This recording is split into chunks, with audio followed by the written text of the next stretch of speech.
they're monitoring one thing and another, and if one of them or more of them is compromised, then that tends to let in disease, and that is what the aging process amounts to at its core. I mean, there's something else going on. There's also all wear and tear, but the real thing that we call aging is just what I've said, is that our defenses get compromised, and there are treatments with mice that have reversed that or stopped that, and it's so the field is at a very good turning point. Yeah, there's a tremendous amount going on, but as I put in the book, living longer for longer's sake is a sort of a leaky holy grail, because having been a hospice chaplain and then a nursing home chaplain, it leaves a lot more time for old age problems to set in, regardless. That's right. Of life. Yeah. Fortunately, the field has now kind of embraced that part of it too, that they have to make they call it not only a lifespan but a health span. Oh, a health span, right? Good health, yeah. Right, exactly. Well, you look great for 52, and I look good for 60. Well, I'll be 82 plus 30 2 days from now. So. Oh, happy birthday! I'll be happy birthday. Yeah, we're the same age, just about. Now, just does the aging thing? I had heard something. It has something to do with the telomeres as well, or that's one part of it. Yeah. Yeah, but there's 7 systems. The telomere part is like one system, and there's a system that another one called senescence, where there is a part of the body, a center in the body that sends out scouts to find cells that are not doing well at all, but are hanging around, and they are infecting their neighbors, and so they get eliminated by this center. It zaps them, and that's to keep health in the body. And if that center gets compromised, then you have all kinds of invitations to disease. Yeah. So as you would in each of the other centers, each for a different reason. So it's like 7 different problems, each of which somebody's working on. I'm sure they're spending a lot of money on that right now. They've got a lot of venture capital, actually. Yeah. So, the billionaires need to live forever. That's for sure. They help other people do that too, and charge the right percentage. They get something from it. Yeah, I hear that's really honestly the new big investment capital move is towards the Immortality Project or whatever. Towards figuring out how that's a little farther. There's a whole spectrum of expectations, and I go for the middle. So yeah, just 100 extra years and you're fine. All right, so we got Jonathan Rubin here. Let's admit. Let's see. Hello, Jonathan. Hi. Welcome. Thank you. So we have 6. I guess we can get started. So I don't know how to say this. I'd spoken with Bob and I'd spoken with Laura. I just wanted to say for everyone that hadn't heard the news, unfortunately, Stephen Downey passed yesterday. Apparently it was very peaceful, and apparently it was, he was in a good situation. So if you want to have any sort of, I've set up a little tribute of him reading from the New York City Poetry Festival a couple years ago, which I think is really enjoyable reading from him. So we'll be able to hear him at this meeting again. But if anyone wants to say anything towards Stephen Downey, we'd be up to that discussion. He was a great man, and I'm sorry to see him go. With that being said, why don't we kick it off with Stephen Downey?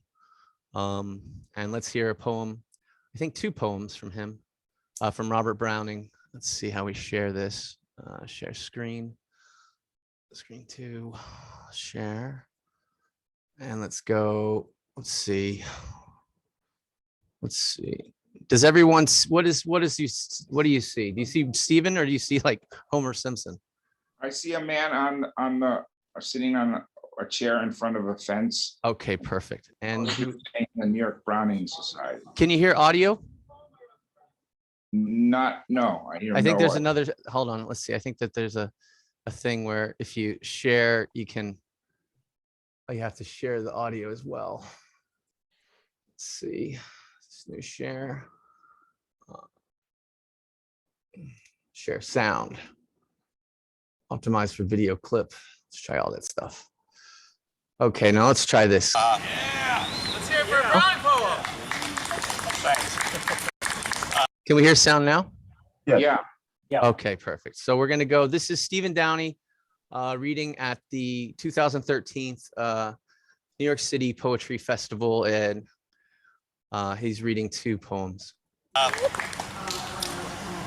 I'll try to remember one. He was an extremely passionate man. Love to him surmounted everything else. And in one poem, he makes that clear. It's called Now. He says, out of your whole life, give but a moment. All of your life that has gone before, all to come after it, so you ignore. So you make perfect the present. Condense in a rapture of rage for perfection's endowment, thought and feeling and soul and sense, merged in a moment that gives me at last, you around me for once, you beneath me, above me, sure that despite of time future, time past, this tick of our lifetimes, one moment, you love me. How long such suspension may linger, ah sweet, the moment eternal, just that and no more. When ecstasy's utmost we clutch at the core, while cheeks burn, arms open, eyes shut, and lips meet.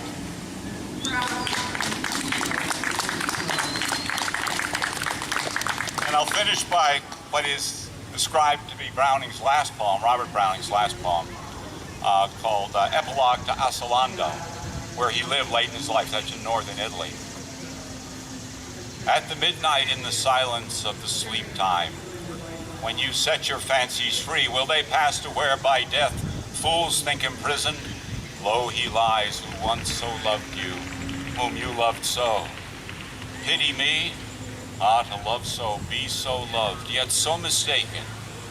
What had I on earth to do with the slothful, with the mawkish, the unmanly? Like the aimless, helpless, hopeless, did I dribble being who? One who never turned his back, but marched breast forward. Never doubted clouds would break, never dreamed the right were worsted, wrong would triumph. Held we fall to rise, are baffled to fight better, sleep to wait. No, at noonday, in the bustle of man's work time, greet the unseen with a cheer, bid him forward, breast and back as either should be. Strive and thrive, cry speed, fight on, fare ever there as here. Which I take, he's looking back on earth from the beyond and saying, hey, have fun, it's competitive here too. Thank you.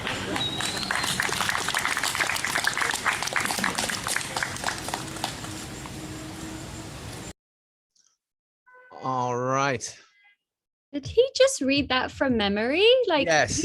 what? That always amazed me when I first met him, that he would just sort of quote, poetry. I can't even remember the number of my office, let alone that's incredible. He's incredible. He would go into a semi-trance and he'd just be there and the poem was with him and he out it would come and he had mastery, complete control of it. I love his selection too. Especially the epilogue to Asolando, where he's saying, it's competitive here too. So I'm assuming, he's competing now as well. But yeah, such a great selection, and yeah, all from memory. Just amazing. Robert, do you remember the first time you met Stephen Downey? Yeah, he showed up at a Browning Society meeting back in the 80s, and I don't remember the year. But just, and I forget, he heard about us from somebody else. And wait a minute, I might have known them through the cabaret circuit back in that time, because I was friendly with a lot of the cabaret singers.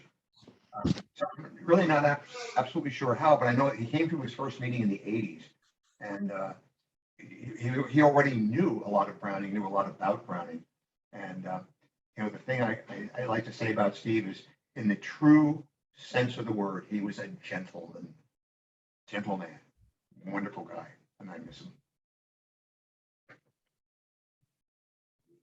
Yeah, he kind of had a lot of similarity.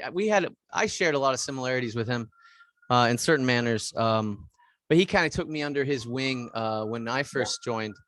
I remember, I think it was maybe 2007, and the reason why I joined the Browning Society is because I had a friend of mine and that really wanted to make a rap musical about the return of the Druzes, and we had one of the Wu-Tang members on board. And so my guy was like, you got to join the Browning Society, get in there, get that Browning Society money for this Druzes project. And I was like, okay, well, see what I can Whatever do. happened to that project? I'm fascinated. I like that play a lot. I always thought it would work really well, kind of like as an opera or something. So that's interesting to think of it as a rap. What happened to it?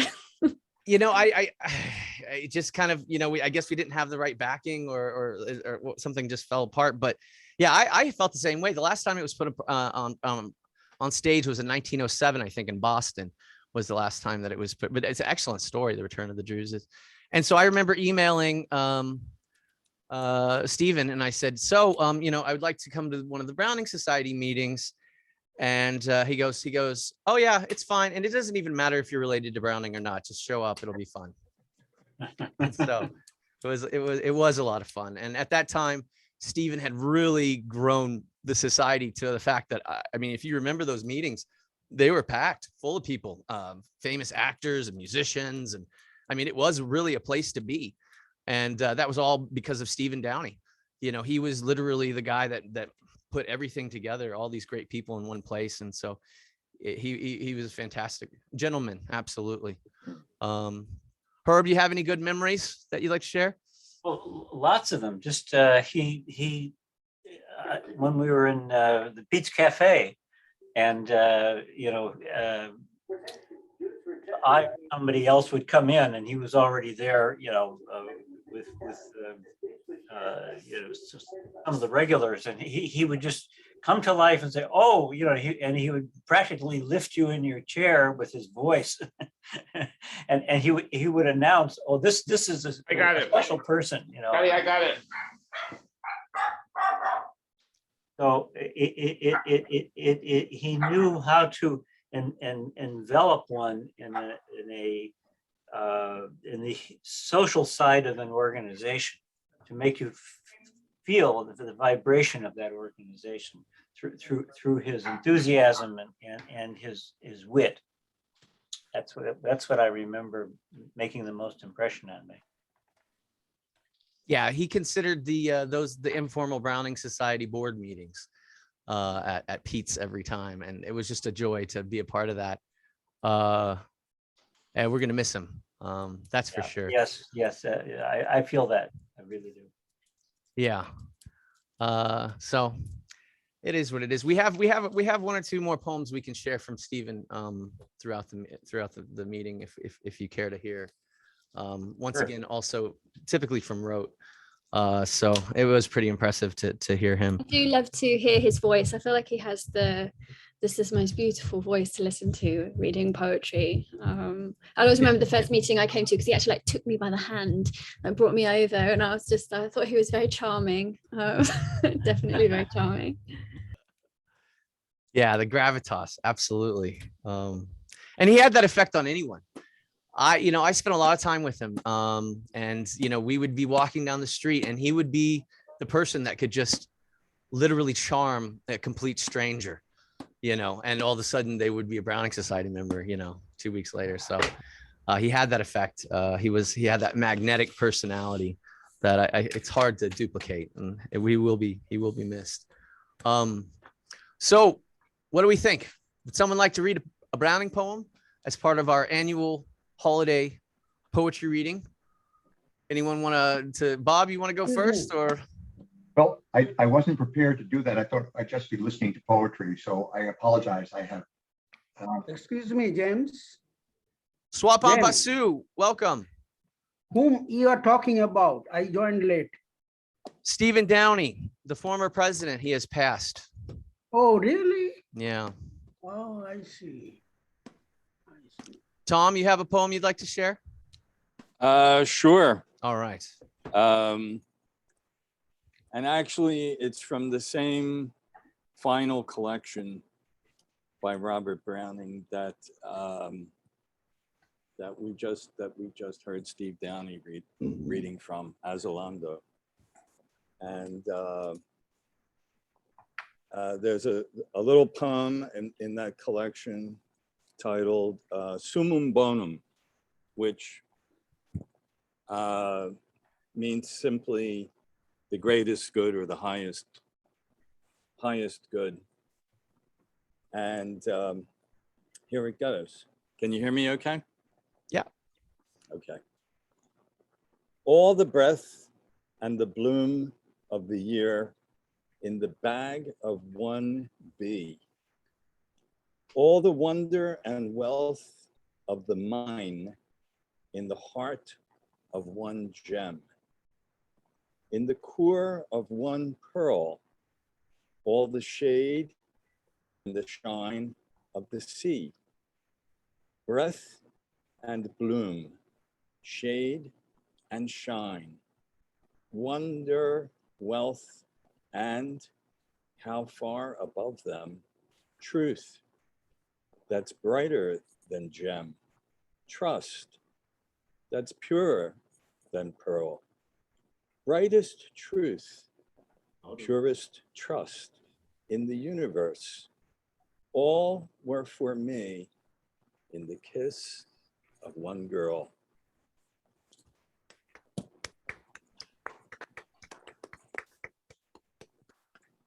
Excellent. And that's a great little gem of a poem for sure. That's the and another Jonathan, do you have a point? You know, are we only allowed to read Browning poems tonight, or? Just depends. I mean, what poem did you have in mind? Well, I don't know whether anybody on the group knows this person. There's a poet called Edward Thomas, and he wrote a poem called Beauty, and I could get it off my bookshelf and read it. It's Edward Thomas, but there's a real reason I wanted to bring that poem up. Edward Thomas was also, it has nothing to do with his nationality, though he was British as well, but he was killed in World War I, and the poem is very meaningful when you think of all the unnecessary death and trauma after the war that occurred. And as a matter of fact, I think I saw a news special about a year or two ago that some of the soldiers who had suffered gas and landmine problems wound up staying in hospitals for the rest of their lives. And you know, I think we're seeing also in the United States an inability to deal with our wounded. Not that I'm into armies at all, but and an inability to deal with the people we put in harm's way. And I thought this poem is really good. If you want. Absolutely. I mean, with an introduction like that, you might as well read it. Okay, 1 minute. And I just wanted to say that, you know, this brought to mind when you read that, Tom, is that, and this was the brainchild of Stephen Downey. And if you don't have does everybody have a copy of the Together Through Time, the CD that the Browning Society put out? No. No. Okay, so here's the No. deal. I think, and I know Downey has some or had some, but I think I have at least 4 or 5 copies of the CD. And the great thing is that I put it up on the website. So on the sidebar of the New York Browning Society, you can listen to the whole CD. So if you wanted to hear Stephen Downey, you know,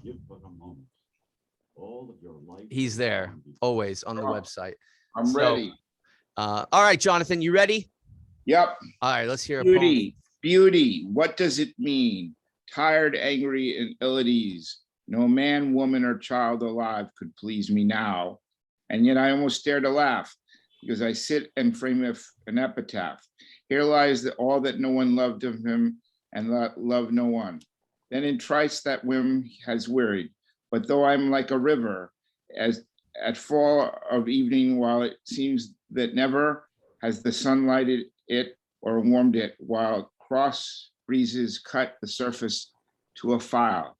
This heart, some fraction of me happily, floats through the window, even now to a tree, down in the misting, dim-lit, quiet vale, not like a pewit that returns to wail for something it has lost, but like a dove that slants unswerving to its home in love. There I find my rest, as though the dusk air flies, but yet lives in me. Beauty is there. And I think what he was also doing is trying, thank you. That's very kind of you, Jim. I think what he was also trying to do is to impart with us that, yes, you know, we're in the modern age, and you know, he didn't live beyond 1918 or so, but we're in the modern age, and there are a lot of modernizations even then. And yet he was trying to say that nature was really important. And as an environmentalist who's ran New York City Friends of Clearwater for a couple of years, and who was very environmentally conscious, this poet, Mr. Edward Thomas, has a lot of meaning to me, because he focuses on natural circumstances that we unfortunately tend to forget in our technological age. Well, thank you, Jonathan. We appreciate you sharing. You're welcome.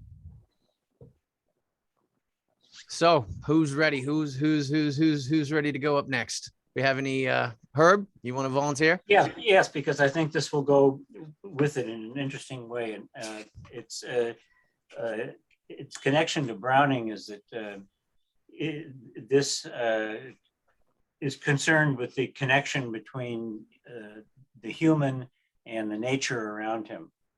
And the poem will tell itself. So, but this is the cover. Says Imants, that's the first name of the poet, Zidonis, it's a Latvian name. The collection is Each Day Catches Fire. It's translated from the Latvian by Bititi Vinklers, and I know her. She's a person I know through another organization I belong to, the New York Academy of Sciences. So she translated this into English in a collection. And the poem itself is called Along with the Moths Tonight. It's playful the way that Browning can be, you know.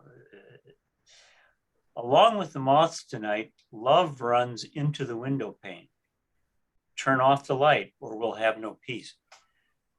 No, not love, a mere inkling. Love itself is beyond reach. Far away, deep in a river, fish lie asleep. Across the river, waves flow the opposite way. We are far from each other, like the north and south branches of a birch. What wind must come to bring us together?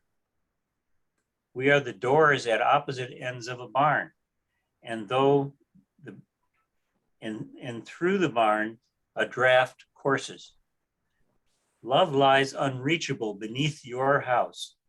To reach it, you must raise the whole house. Will you do it yourself or leave it to others? It seemed simple, along with the moths, love at the window. Simple and near, as if we were birds and sang in the treetops. But love is in its roots and deep in a river where fish lie asleep. Like an inkling, a petal flies past.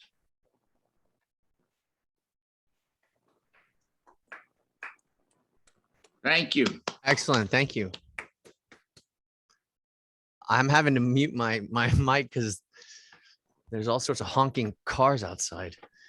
Tom, did you want to say something?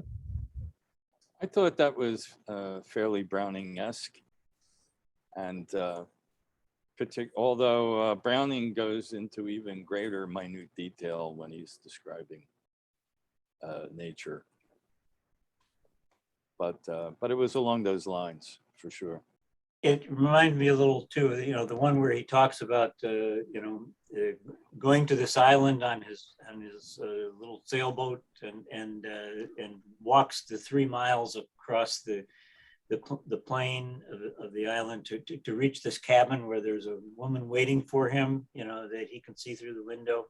Oh yeah. And it just unfolds itself, like it's all wrapped up in a little box and it unfolds more and more, the long linear thing. Yeah, that's the paired poem. That's the second one, Meeting at Morning. Right. Yeah. And Browning is so visual that I always thought that somebody should try and maybe make some little films of some of his poems. It might be an interesting project. What time? What did you say? What did we do at the end part of your You didn't hear me? No, I was Last saying part. that Browning is always so visual Yeah. and detailed in what he sees in his mind as he's writing the poem, that you could use a lot of his poems as scripts to make little films or videos from, and it might be an interesting experiment. Yeah, I could picture it. Yeah, I could, like with that poem that you just mentioned, we just talked about. Well, let's get some financial backing.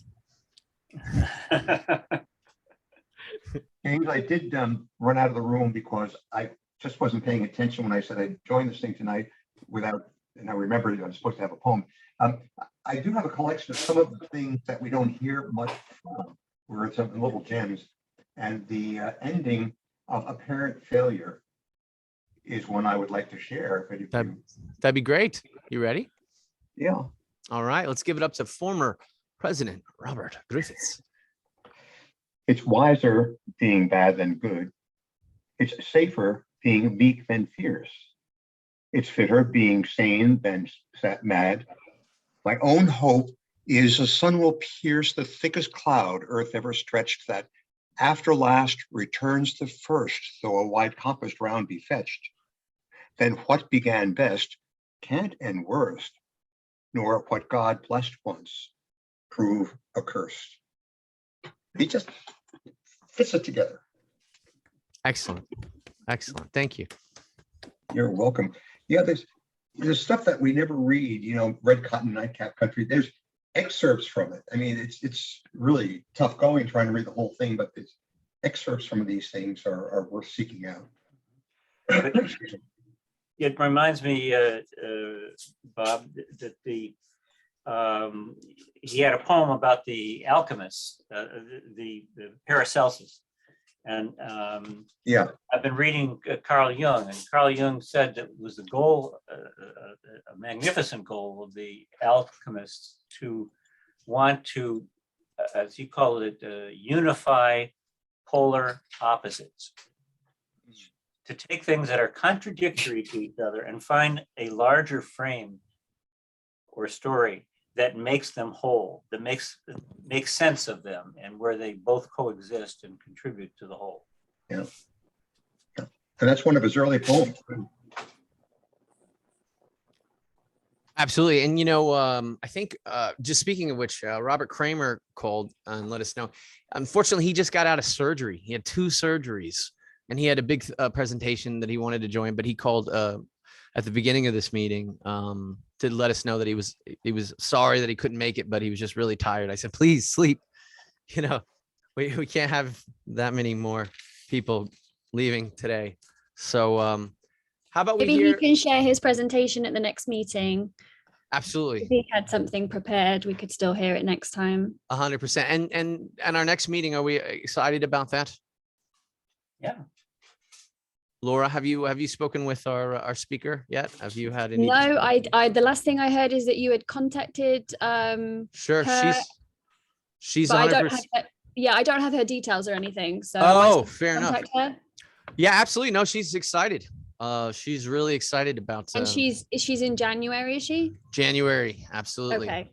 Okay. If you send me her details, I can get in contact with her and figure that out. Perfect. But yeah, no, at the Yes. moment I don't have anything, but I'm very much enjoying the book. So you are It's a reading very- the book. That's what I was kind of. Yeah. Oh, yeah. No, it's actually like for me, because I always like, for some reason, even when I'm interested in someone, can never finish a biography. I always like read half, put it down, and then don't finish it. But this is actually quite a page turner in the way it's written and everything. So yeah, no, I'm enjoying it. So I'll be ready. Okay, good. What is the biography called? Do you have it with you, Laura? Let me have a little look for it. So it's about Elizabeth Bat Browning, but I can't remember what it's called now. Give me 1 second. You carry on. All right. And so I'm just glad everybody came out and made it. It's so good to see everybody. You got it. You got it Two-way right there? mirror. Two-way mirror. The life of Elizabeth Bat Browning, right? That one? Yeah. Yeah, that's the one. So- Known as Samson, right? Yes, yeah. So I was thinking in the newsletter of kind of just doing a little sort of overview of it. And What's funny is that I'm terrible with the I'm trying to get better at the Browning email account. We have a Browning email account, and she had actually contacted us first in regards to doing a talk. And oh, that's wonderful. So at least she was interested initially as well. That's great. Absolutely. And so she seems really fun and friendly because I assume, will it be online? I don't know where she's based. I would imagine, I think she's in London, so I don't, Okay. I don't think that the international travel is the easiest thing to do and such in this time. Certainly not right now, no. She lives in what is it, Hertfordshire?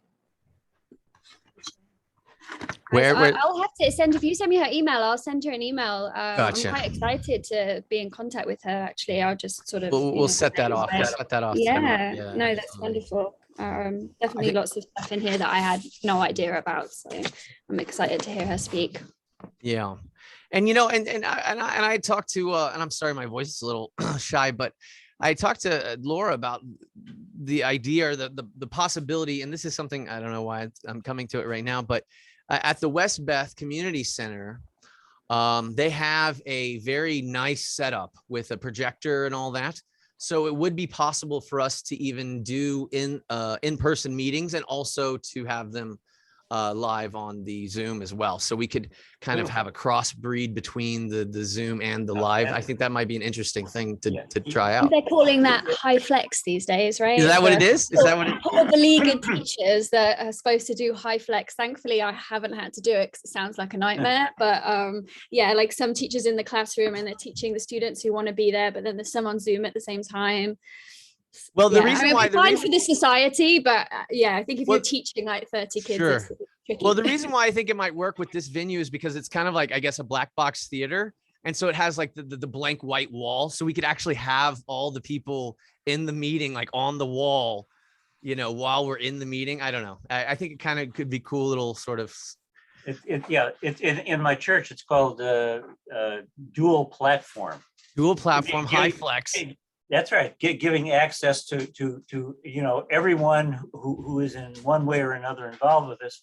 Some of which need or want one channel, and the others need a different kind of channel. And we're able to embrace both, get the best of both worlds. Well, I think we have to really address the elephant in the room. That I think that whatever happened in the last year or two. Certain things people are going to have to adapt to them in their own way, and that certain people are not going to feel comfortable coming to live events ever again, or whatever. I have no idea, but the potentiality, we want to be able to be inclusive to everyone to join. So I think that this might be a good opportunity to try to figure out how we can sort of, get that. I'm just throwing it out there. Yeah, I would add. I mean, travel is a big factor in this. So I mean, maybe. You could, or maybe you couldn't even travel, but either way, if it's better for you not to travel to that evening to a meeting, you can engage in it and look forward to it. Yeah, I mean, and ultimately, it might just give lazy people an excuse to stay on the couch. No. Yeah, well, there's all kinds of situations. So Laura, did you have a poem you wanted to share? I'm a terrible person and I don't. Oh. I'm here to listen. Okay, so Sorry. do you mind if we share another poem from Stephen Downey? I'd love that. Okay, so this is from a reading December 11th, 2019. This was the last time that we met because of the whatever in person. So this was the second to last meeting that we had before everything kind of shut down. And this was Stephen Downey performing Two in the Campagna. Let's see if we can share this, share screen.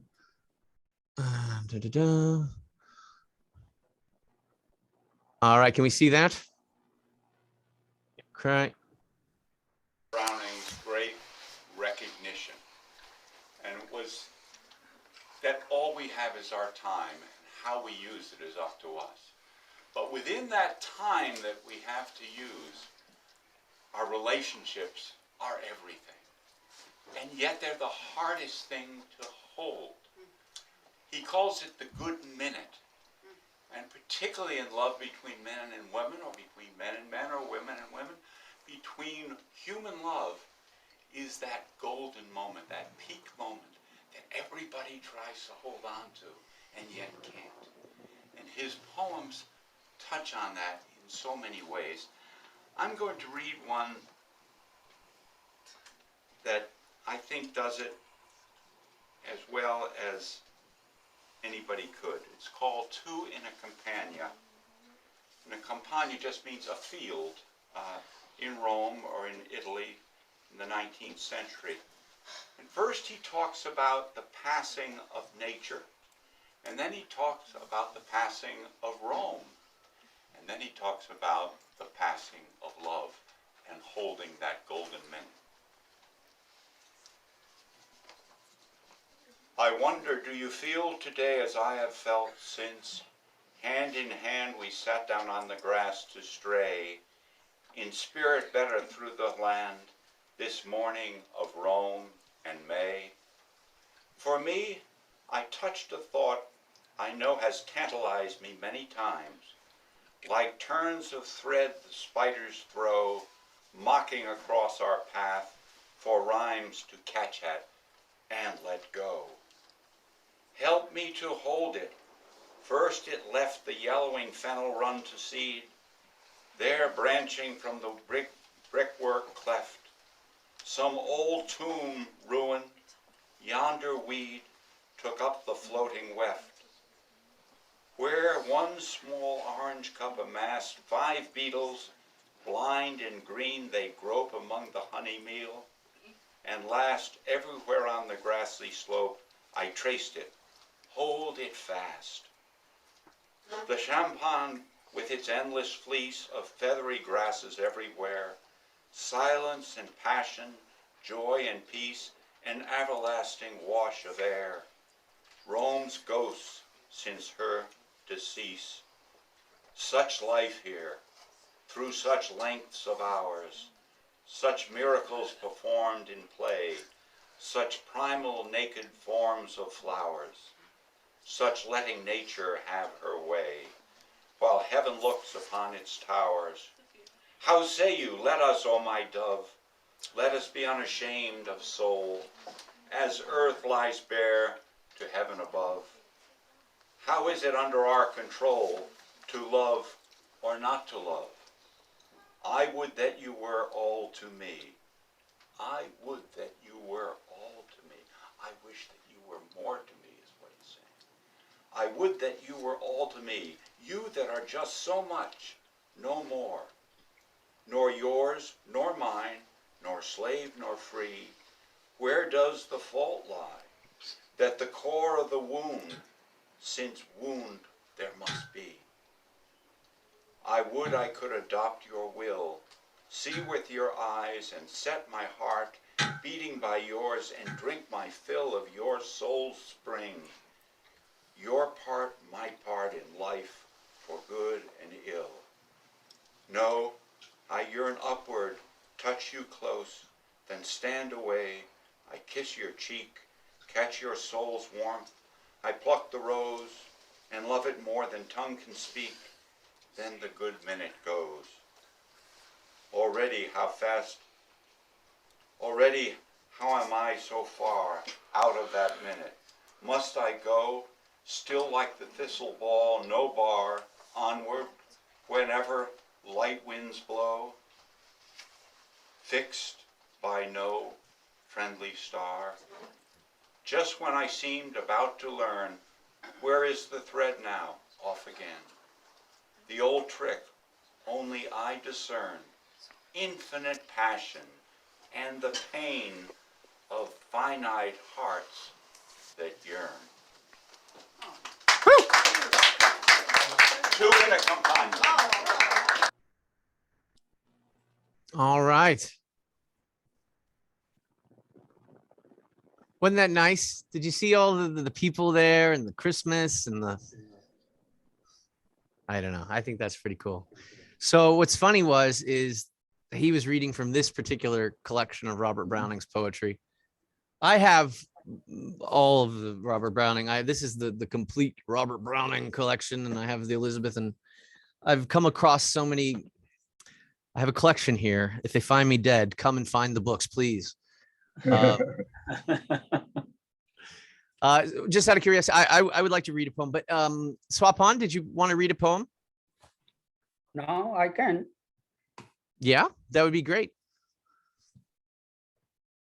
Well, I would like to thank everybody for coming, and it is good to see so many of you because I haven't seen Robert Downey Jr. for a long time, and I was worried, what happened. So I express my sympathies and homage to this great president. This poem is called Pretty Woman. It's a funny, but it is also a little, adult. This is a series of quatrain, and it ends, quatrain, all of them ends with rhyme. So it is like A, B, B, like pattern, and sometimes it is called a stanza, maybe. So this poem I wrote on 6th April 2008, 13 years ago.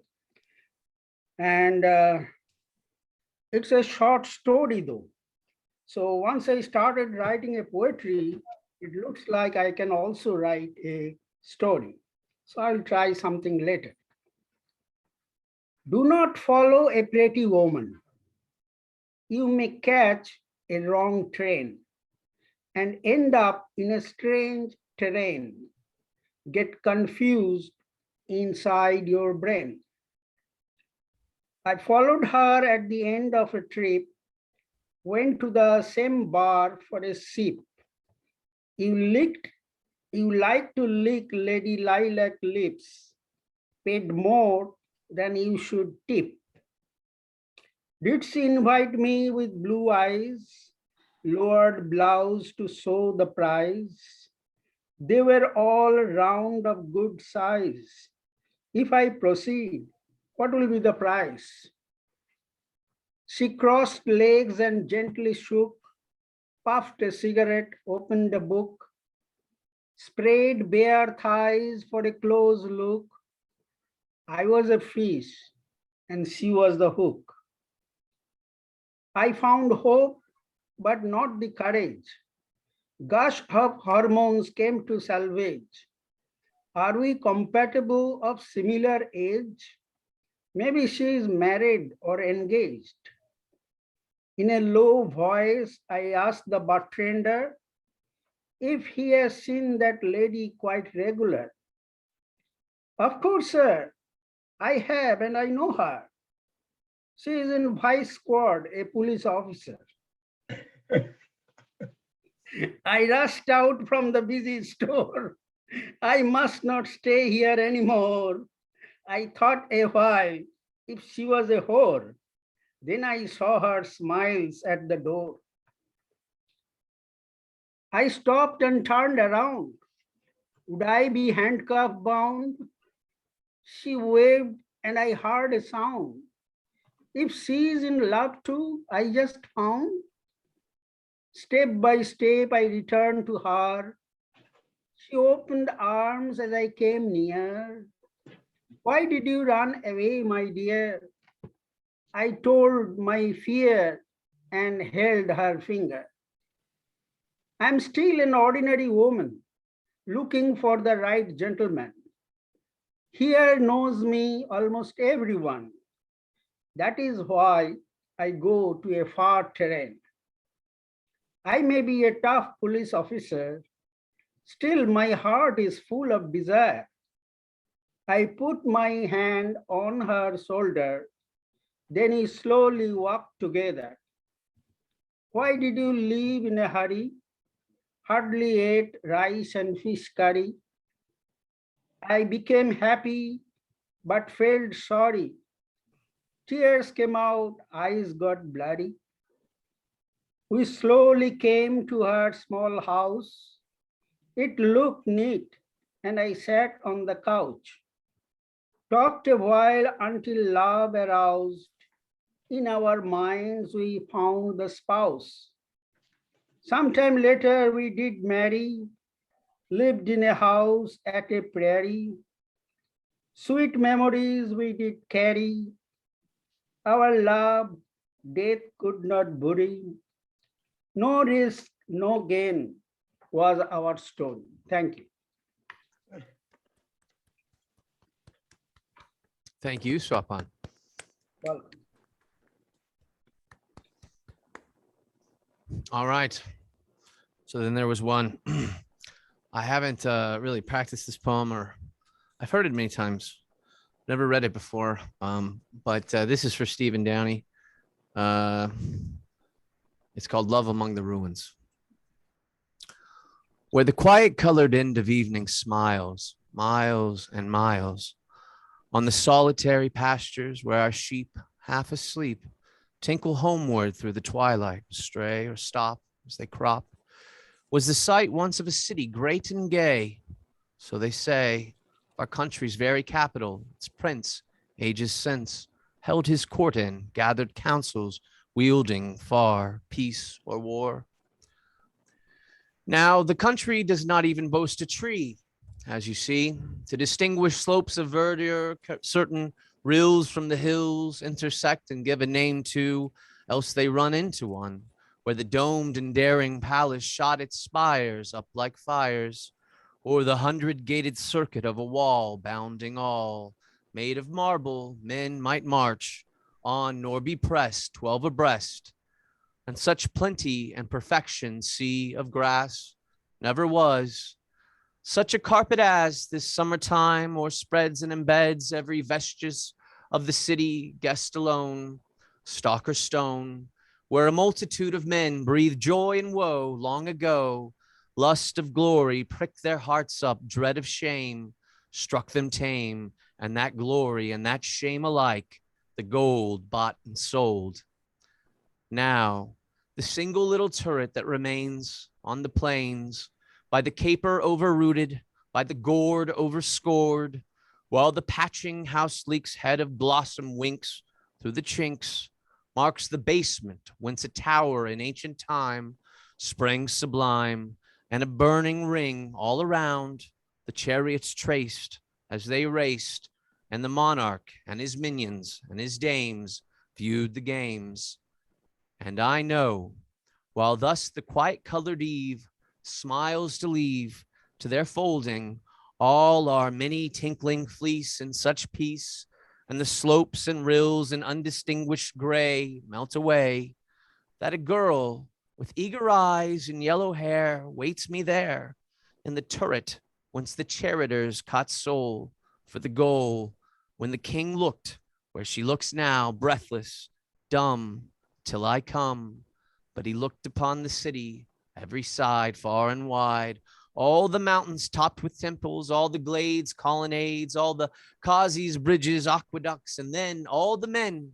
When I do come, she will speak not, she will stand, either hand on my shoulder, give her eyes the first embrace of my face, ere we rush, ere we extinguish sight and speech, each on each. In 1 year, they sent 1,000,000 fighters forth, south and north, And they built their gods a brazen pillar high as the sky, yet reserved 1,000 chariots in full force, gold, of course. O heart, O blood that freezes, blood that burns, earth returns for whole centuries of folly, noise and sin. Shut them in with their triumphs and their glories and the rest. Love is best. Thank you. Thank you, James. I have to run. Thank you so much for putting this together. Thank you so much, Bob. And we'll be talking in the future. I have a couple questions for you. It's Okay, good to great. see you. All right. Good. God bless you all. Have a wonderful holiday. Bye. Happy holidays to you and yours. Enjoy, Bob. Tom, Yes. you have that look about you. No, just thinking about the poem. You read it so beautifully. Yeah? That was amazing. Yeah, that was beautiful. Yeah, yeah. Maybe the half voice is good. I actually kind of like the horse half voice. I think it works. Yeah, I think it works. I selected that for a reading a few years ago, and when I stumbled upon it, I couldn't believe how what an effect it would have on me. It's so visual, and then it's punctuated by these like the pillars in the field, and these then they're left over, so the continual, going back and forth between perspectives, the ancient and then the peaceful now. And Well, I love the perspective at the end where it's just like the centuries of folly, so it kind of brings it back to the perspective. This is just a continuous sort of, rotation. Love among the ruins, I the concept itself, just the title itself, I think is perfect.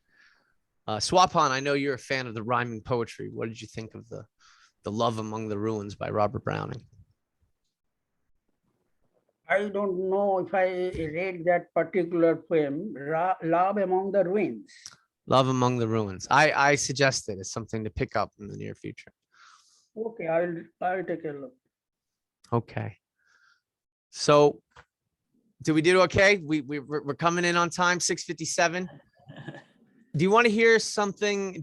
Should we do something else? Like, since I have this share, how about KT Sullivan performs now for the New York Browning Society? Is that okay? Let's try this. Let's see. We go to share screen 2. That's it. And KT Sullivan, bring us home. He recites it by heart. This is Steve Downey, former president of the Browning Society. He usually recites it by heart, and he recited to me by heart on our first date 22 years ago. We've now been married 20 years, and I love this poem so much. I love this poem so much because it's sexy. Sexy from Robert Browning, the Victorian. Surprisingly sexy. And because I'm not a speaker like my husband, he's a big baritone voice. I'm a singer. So my mother put this to music. And I will sing this poem. And this is on an album produced by the Browning Society. Poems of Robert and Elizabeth. Some recited by actresses Tova Felshu and the late great Tammy Grimes and Brian Murray. And some sung by moi here. And this is what we were talking about at the beginning of the day, James, about this moment. All we have is this moment. Out of your whole life, give but a moment, all of your life that has gone before, all to come after it, so you ignore, so you make perfect the present, condense in a moment of graceful perfection's endowment, thought and feeling, and soul and sense, merged in a moment that gives me at last you, around me for once, you, beneath me, above me, sure that despite of time, future time past, this tick of our lifetimes, one moment, you love me. How long such suspension shall linger? Oh, sweet moment eternal, just that and no more. When ecstasy's utmost, we clutch at the core, while cheeks burn, arms open, eyes shut, and lips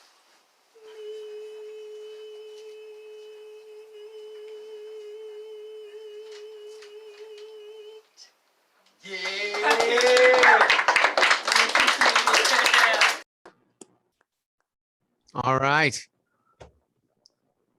I thought that was a nice little ending. And it's interesting that I thought that was funny that KT Sullivan brought up that Downey, that Stephen, read the now from rote off his memory on their first date.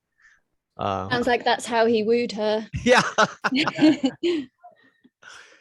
That is a beautiful story. That is a beautiful, and I think that's a younger Herb Klitzner in the front row, right? I Yeah. noticed that. I was like, looking good, like nice red sweater Looked there. like you'd just gotten out of the gym. Yeah, I was surprised. I didn't know who that figure was. And then I thought, oh, yes, that's me. Well, hopefully we'll get back to those days, in the future. And I think we will, so I just want to thank everybody for coming out. This has been a great little celebration. Thank you, Herb. Thank you, Laura. Thank Tom. Thank Love seeing the footage. That's so great you have those videos. It's really really great to see. We have a lot, and that was the one thing. It was funny because, and this is just my little antidote about it, is that when, because, I've been trying to record a lot of the stuff for a long time at the Browning Society meetings, and the old school guys, the old school people, they said, no, we can't record. So I actually didn't record a lot of stuff because the speakers were like, no, you can't record me, but what we do have, and I'm glad that I was able to, over the years, archive some of it. And now we have it to look back on, and there's more, and we can share throughout I'm just glad that the Browning Society kind of has that archive of stuff. So we exist, we're on the internet, so that hopefully will last for a good amount of time. Is there any thoughts, any holiday wishes, or anything anyone else would like to say for this meeting? Tom? Well, I don't associate Browning that much with Christmas. That was Dickens' specialization. I think it's fair to say. But I do think that he had a very hale and hearty sense of humor, and was probably I get the feeling he was very good at socializing, and was a good dinner guest. And so I'm going to try and attend whatever holiday parties and dinners I go to with that same Browning-esque hale and heartiness to the extent I can dredge it up. All right. Well, so let's do this. All right. So next month, January 12th, Fiona Sampson. We're going to have the big, amazing speaker. It's going to be awesome. I'm going to send you that information, Laura, so we can get in contact. And that's going to be a really great talk. And then in February, I don't know if we're going to do, the National Arts Club again, because the one great thing about the National Arts Club, and I think I can get another church around that area, is that the schools really want the kids. They really want to bring the kids in. And, it was fine when we had the contract and we were constantly there every week at the National Arts Club, then we could bring the kids in for every meeting or whatever. But now that we don't really have that same sort of ability, we have to kind of pick and choose. So I'm thinking February, we're going to have Bob McNeil back as a speaker, and he's really great.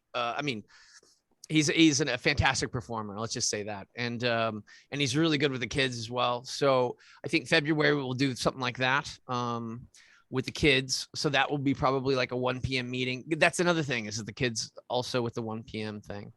And then, but yeah, so we have some really good stuff coming up.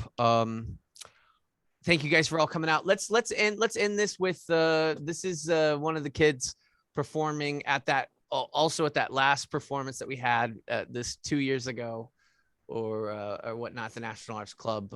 This is Hannah Jane Peterson. She's doing an original composition about Santa Claus. Okay, so I'll just sing the first couple sections. I wrote this, I was in a holiday show 2 weeks ago, and I decided I didn't want to sing something that everybody knew. I wanted to sing my own song. So I wrote this. It's called Milk and Cookies. That's what's up. Mrs. Claus and the elves sent him off late last night. With a sleigh full of toys, a belly full of cookies, he's ready for a long flight. They gave him a hug, a kiss and a wave goodbye. Well, his trip started off fine, till he ran into a road sign. He miscalculated how low he needed to be, and he ran the reindeer right into a tree.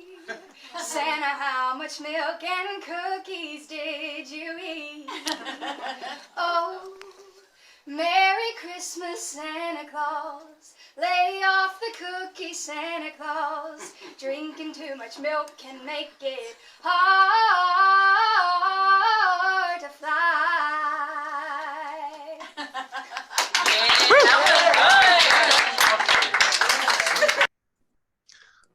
A nice little way to go out. Yeah. Guys, I'll be in touch soon with the January newsletter. For Happy the holidays. Sampson Merry book. Christmas to Happy all. holidays. Bye. Good to see everyone. Merry.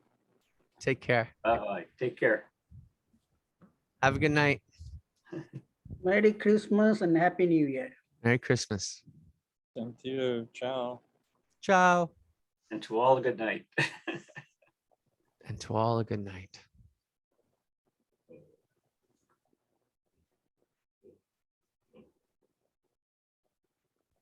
Well, I guess then there's 3. We have to do lunch. Yeah, you're owed a lunch. When are you getting me back in the not- city? I'm not owed it, but we'll do Oh, I it. asked you to come to brunch or lunch. Come on then. Yeah, maybe brunch. Come on in. I don't know if you heard, but I got I had the pneumonia last week, so I'm. Yeah, no. Robert Kramer told me you weren't you were under the weather, but it Yeah. didn't sound. You had pneumonia?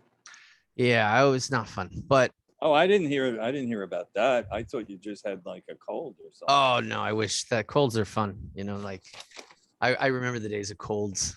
Those were cool. But yeah, Oh. so yeah, let me know when you're coming to the city. Did Give you me a have to call. go to the hospital?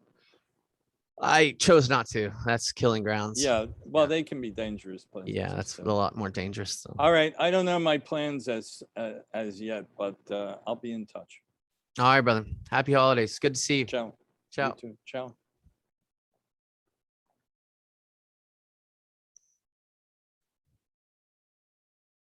Happy holidays. Merry Christmas to all.